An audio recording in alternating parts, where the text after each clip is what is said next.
watching. This story is based on a true incident that happened to a pizza delivery boy named John. Worked part-time at a small pizza shop. He had just finished his shift and was about to leave. A man spoke on the other end in a very low and unsettling voice. However, when the man ordered 4 large family-sized pizzas, and John desperately needed the money, the address was far from the shop. The road was rough and completely empty. There were no streetlights, and darkness surrounded him. John reached the address.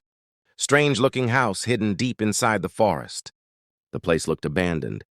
He called his manager and explained the situation. John knew that returning with the pizzas, serious trouble and salary cuts, he decided to attempt the delivery. A light suddenly turned on inside. Feeling slightly relieved, no one responded. He heard footsteps from inside, but still, the door slowly opened by itself. A dim light illuminated the hall. He noticed a black cat run across the floor and disappear into a room. The room's light and TV turned on automatically. John thought someone was playing a prank on him. Inside were 2 little girls. John said angrily, "I've been standing outside for so long. I'm here to deliver pizza. Is there any adult here to make the payment?" The girls' eyes turned completely white.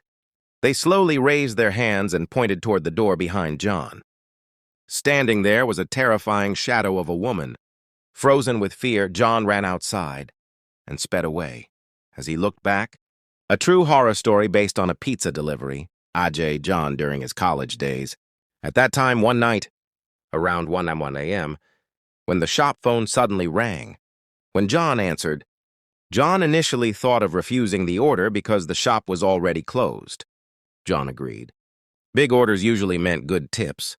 He quickly packed the pizzas and left for delivery, deep inside a deserted forest-like area.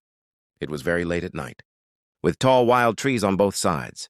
After driving for a while, in front of him stood an not a single light was on, as if no one had lived there for years.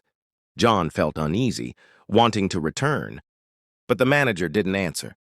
Without approval would lead to, so gathering his courage, as John walked closer to the house, he rang the doorbell and called out, "Pizza delivery!"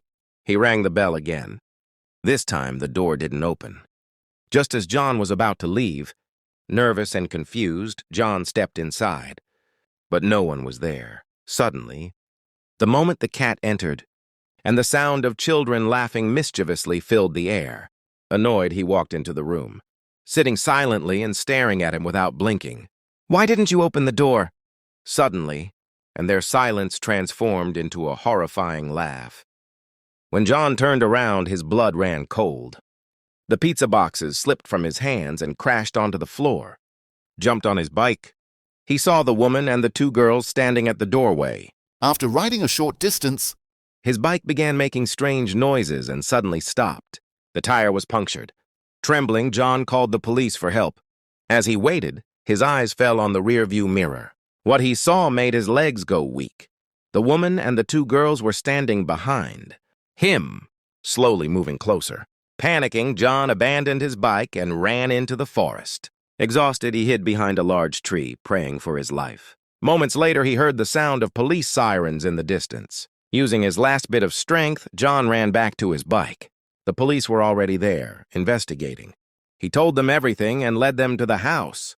The police searched the house thoroughly, but inside they found nothing except a wild cat. The next morning, John learned the horrifying truth. The house had been abandoned for the past 3 years.